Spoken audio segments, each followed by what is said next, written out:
সেই একটা টাইম ছিল বটে যখন Redmi Note সিরিজের স্মার্টফোনগুলো লাইন দিয়ে দোকান থেকে কিনতে হতো, এমনকি ফ্ল্যাশ মার্কেটিংয়ে কে পাবে না তার কোনো ইয়ত্তাই ছিল না, ব্ল্যাক মার্কেটিং হতো। লিটারালি আমি Redmi Note 7 Pro ফোনটা কিনেছিলাম, 13,000 রুপি মেন দাম ছিল, কিন্তু আমাকে 1,000 রুপি বেশি দিয়ে কিনতে হয়েছিল, কারণ আমি মার্কেটে ফোনটা অ্যাভেলেবেল পাচ্ছিলাম না। 48 মেগাপিক্সেলের ক্যামেরা ছিল, আমি এই ক্যামেরা দিয়ে অনেক ছবি তুলেছি, কয়েকটা ছবি এখনো আমার কাছে আছে যেগুলো দিয়ে দিলাম। কি মনে হচ্ছে তো আইফোন দিয়ে তোলা ছবি? যাই হোক, তারপরে 5 থেকে 6 বছর কেটে গেছে, Redmi Note সিরিজের দাম বেড়ে গিয়ে এখন 20,000 ছাড়িয়েছে। এই যে আমার কাছে আজকে Redmi Note 13 ফোনটা রয়েছে, যদিও ফোনটা কিন্তু বাক্সে নেই, ফোনটা আমার হাতে রয়েছে। 3 আমি প্রপারলি ফোনটাকে টেস্ট করেছি। আজকে কোনো রকম ফার্স্ট ইমপ্রেশন, আনবক্সিং এইসব হবে না, আজকে সরাসরি রিভিউ আপনাদের সাথে শেয়ার করব। আপনারা যারা ফোনটা কিনবেন বলে ভাবছেন তারা অবশ্যই এই ভিডিওটা সম্পূর্ণ দেখুন, কারণ ফোনটায় অনেক গুপ্ত রোগ আছে। যাই হোক, কোনো রকম দেরি করছি না, আপনারাও দেরি না করে ভিডিওটা ভালো লাগবেই জানি, লাইক করে সাবস্ক্রাইব করে চলুন তাহলে শুরু করা যাক। ফোনটার ভালো দিক বলতে ফোনটার দাম রাখা হয়েছে 18,000 রুপি, যদিও অফারে আপনি 17,000 রুপি কিনতে পারবেন। 6GB 128GB, তারপরে 8 256GB এবং 12 256GB ভ্যারিয়েন্ট অ্যাভেলেবেল, তার জন্য আবার বেশি টাকা আপনাকে খরচ করতে হবে। আর এই প্রাইস পয়েন্টে সব থেকে বেস্ট লুকিং একটা স্মার্টফোন, খুবই সুন্দর দেখতে লাগছে, প্রিমিয়াম হ্যান্ড ফিলিং, আর ফোনটা যথেষ্ট স্লিম, লাইট ওয়েট তার উপরে, আর পেছনের দিকে একটা মার্বেল কাট ফিনিশ রয়েছে। পলিকার্বনেট মানছি, তবে হাতের ফিঙ্গারপ্রিন্ট কিন্তু অতটা অ্যাট্রাক্ট করছে না, বেশ পরিষ্কারই থাকছে। তবে এই যে ক্যামেরা হাউসিং এর যে জায়গাটা, সেখানে কিন্তু বেশ কিছুটা ধুলো ময়লা জমে যাচ্ছে, সেটা আপনাকে পরিষ্কার করতে হবে। তবে যে ব্যাক কভারটা দেওয়া হয়েছে, সেই ব্যাক কভারের কোয়ালিটি কিন্তু ট্রান্সপারেন্ট নয়, সুতরাং ওই কালো হয়ে যাওয়ার সমস্যা নেই, বেশ ভালো সফট কভারটার কথা বলছি দেওয়া হয়েছে। এর সঙ্গে সঙ্গে এখানে প্রি অ্যাপ্লাইড স্ক্রিন প্রোটেক্টর রয়েছে, ফলে ফোনটা কিন্তু প্রোটেক্ট থাকছে। তবে খারাপ দিকটা হচ্ছে এই প্রাইস পয়েন্টে অনায়াসে Redmi 8GB র্যাম ভ্যারিয়েন্ট দিতে পারতো, কিন্তু রয়েছে 6GB। আর ফোনটায় কিন্তু প্রয়োজনীয় সমস্ত গর্ত দিয়ে দেওয়া হয়েছে, ওই 3.5mm হেডফোন জ্যাক, তবে ফ্রিতে আয়ার ব্লাস্টার দেওয়া হয়েছে। এখানে আয়ার ব্লাস্টারের বদলে যদি ডুয়েল স্পিকার দিত আমি বেশি খুশি হতাম। এখানে হাইব্রিড সিম স্লট দেওয়া হয়েছে, অর্থাৎ দুটো সিম অথবা একটা সিম একটা মাইক্রো এসডি কার্ড আপনি ইউজ করতে পারবেন। তবে হ্যাঁ, যে ফিঙ্গারপ্রিন্ট সেন্সারটা সাইড প্যানেলে দেওয়া হয়েছে সেটা যথেষ্ট ফাস্ট এবং অ্যাকুরেট কাজ করছে, এটা মানতেই হবে। যাই হোক, এরপরের যে ভালো দিকটা সেটা হচ্ছে এই ফোনটার ডিসপ্লে। তবে ডিসপ্লেতে ভালোর পাশাপাশি বেশ কিছু জায়গায় ক্যাচ রয়েছে, যেমন এই ডিসপ্লেটা প্রায় বেজেল নেই বললেই চলে। এই প্রাইস পয়েন্টে সব থেকে অ্যাগ্রেসিভ ডিসপ্লে আমি বলবো।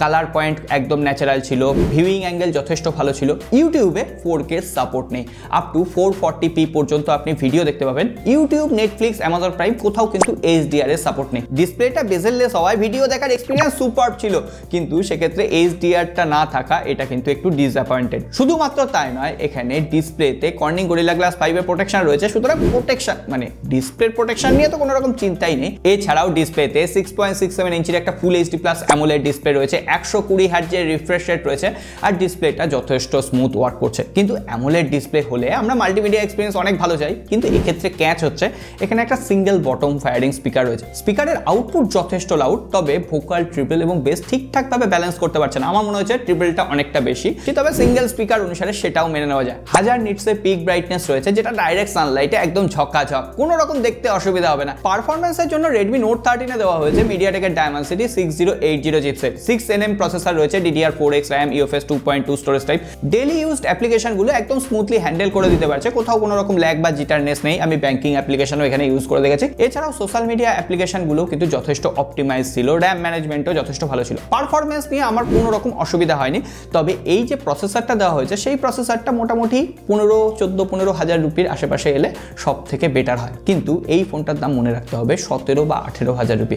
তার থেকেও বড় কথা, আমি যখন পাবজি খেলতে গেলাম, এখানে HD হাই গ্রাফিক্সের সাপোর্ট করছে ঠিকই, প্রথম দিকে তো একদম স্মুথলি হ্যান্ডেল করে নিচ্ছে, কোনো রকম অসুবিধা হচ্ছে না। তবে যখন অ্যাটাকিং মুভমেন্ট আসছে, 2-1 জায়গায় ফ্রেম ড্রপ থাকছে, আর মোটামুটি বাজেট ফোন হিসেবে তো মেনে নেওয়া যায়। AnTuTu আসছে 4,50,000-এর আশেপাশে। কিন্তু আপনি যদি পারফেক্টলি গেমিং স্মার্টফোন চান, তাহলে Infinix GT10 Pro এর মতো স্মার্টফোনগুলো আছে, যেগুলো প্রপারলি গেমিং স্মার্টফোন। এছাড়াও Poco X6 এর থেকে 2000 রুপি দাম বেশি, সেই ফোনগুলো কিন্তু পারফরম্যান্স অনেক বেটার দিচ্ছে। Out of the box Android 13 রয়েছে, এইখানে আমার সব থেকে বড় আপত্তি।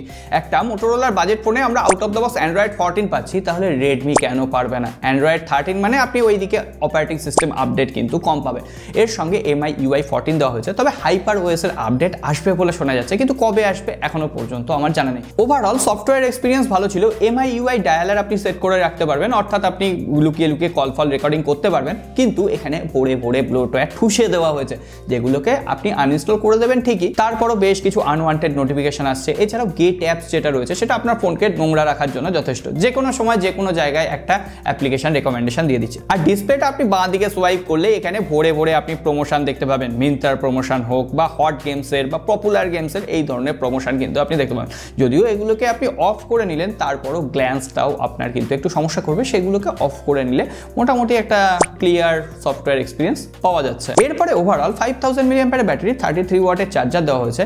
মোটামুটি ফোনটাকে ফুল চার্জ করতে 1.5 ঘন্টার আশেপাশে টাইম লাগছে, কিন্তু একবার চার্জ করলে সারাদিনের জন্য নিশ্চিন্ত। আমি সারাদিন ইউজ করেছি, গেমিং করেছি, মোটামুটি 7 থেকে 7.5 ঘন্টা আপনি ডেইলি SOT মানে স্ক্রিন অন টাইম পেয়ে যাবেন। একটা সময় ছিল যখন রেডমি নোট সিরিজের ফোন মানেই তার ক্যামেরা দুর্দান্ত হবে, কিন্তু আজকের পরিস্থিতি কিন্তু অনেকটাই চেঞ্জ হয়েছে। 108 মেগাপিক্সেলের ক্যামেরা দেওয়া হয়েছে, ম্যাক্রোটাও অতটা ইমপ্রেসিভ আমার কিছু লাগেনি। আর 108 মেগাপিক্সেলের যে ক্যামেরাটা ডাইরেক্ট সানলাইটে বেশ ভালো ছবি তুলতে পারছিল, ডাইনামিক রেঞ্জ ঠিকঠাকভাবে মেনটেন করতে পারছিল, এক্সপোজার লেভেলও ঠিকঠাক ছিল, পোর্ট্রেট এফেক্টও ঠিকঠাকভাবে ম্যানেজ করতে পারছে। তবে লো লাইটে এখনো পর্যন্ত বলবো বিলো এভারেজ ছবি দিচ্ছে, বেশ কিছুটা নয়েজ চলে আসছে। এছাড়াও একটু ছবিটা যদি তুলতে কেঁপে যায় হাতটা, তাহলে ছবিটা পুরো শেকি হয়ে যাচ্ছে। কিন্তু তার থেকেও বড় কথা, ভিডিও ক্যামেরায় কোনো রকম 4K সাপোর্ট নেই। এখানে 1080p আপ টু 30 fps এ আপনি ভিডিও শুট করতে পারবেন, সেটা ব্যাক ক্যামেরাই হোক বা ফ্রন্ট ক্যামেরা। এছাড়াও এখানে স্লো মোশন, টাইম ল্যাপস, এই সমস্ত সুযোগ সুবিধা কিন্তু দিয়ে দেওয়া হয়েছে। ক্যামেরার কথা বলতে গেলে মেন ক্যামেরা যথেষ্ট ভালো কাজ করেছে, তবে হ্যাঁ কোথাও কোথাও ছবিটা একটু বুস্ট করছে। আপনাদের সামনে অনেক ছবি তুলেছি, যেগুলো দিয়ে দিলাম। আউটপুট কেমন লাগছে অবশ্যই কমেন্ট বক্সে লিখে জানাবেন। এছাড়াও এখানে 16 মেগাপিক্সেলের সেলফি ক্যামেরা দেওয়া হয়েছে। সেলফি ক্যামেরায় পোর্ট্রেট এফেক্টে অনেক ডিফেক্ট রয়েছে, বেশ কিছু জায়গায় ব্লার করে দিচ্ছে, চুলগুলো ব্লার করে দিচ্ছে, এমনকি এক্সপোজারও ঠিকঠাকভাবে মেনটেন করতে পারছে না। আমি হয়তো লাইটের ব্যাকগ্রাউন্ডে রেখে ছবি তুললাম, একদম লাইটটা সাদা হয়ে গেল, এক্সপোজারটা অনেকটা ঠিক করা দরকার রয়েছে। এমনকি ফেসে বিউটি এফেক্ট দিয়ে সেটাও স্মুথ করে দিচ্ছে, ওই ওপো ভিভোর ক্যামেরা অ্যালগরিদম কপি করার চেষ্টা করেছে আর কি। যাই হোক, সেলফি ক্যামেরা আমার এভারেজ লেগেছে। এর সঙ্গে সঙ্গে লো লাইটেও বেশ কিছু সেলফি স্যাম্পল আপনাদের দিয়ে দিলাম, আপনাদের কেমন লাগছে কমেন্ট বক্সে লিখে জানান। তাহলে খতম করার আগে এই স্মার্টফোনটা কতটা value for money, Redmi note সিরিজের অস্তিত্ব কি রক্ষা করতে পারছে? দেখুন, প্রথমেই এক কথায় স্বীকার করে নিতে হয়, রেডমি নোট 13 সিরিজের ফোনগুলো কিন্তু একটু হলো ওভার প্রাইস, এবং আমার মনে হয়েছে যদি 15,000 রুপিতে এই ফোনটা লঞ্চ হতো তাহলে super value for money device হতো, চোখ কান নাক বুঝে এই ফোনটাকে রেকমেন্ড করা যেত। আমি বলবো একটু অফারের জন্য ওয়েট করে যান, আর বাংলাদেশে মোটামুটি 26-27 হাজার টাকা যদি পাওয়া যায়, ওভারঅল এই ফোনটাকে রেকমেন্ড করা যায়। তবে হ্যাঁ, এখানে ইউটিউবে 4K সাপোর্ট দেওয়া, ডুয়েল স্টিরিও স্পিকার, এগুলো সত্যিই আমাদের অভিযোগ থেকে যাবে। তবে একটা জায়গায় আপনাদের কোনো অভিযোগ থাকবে না, সাবস্ক্রাইব বাটনটা প্রেস করে রাখবেন এই ধরনের রিভিউ সবার আগে পাওয়ার জন্য। সকলে ভালো থাকবেন, দেখা হবে আগামী পর্বে।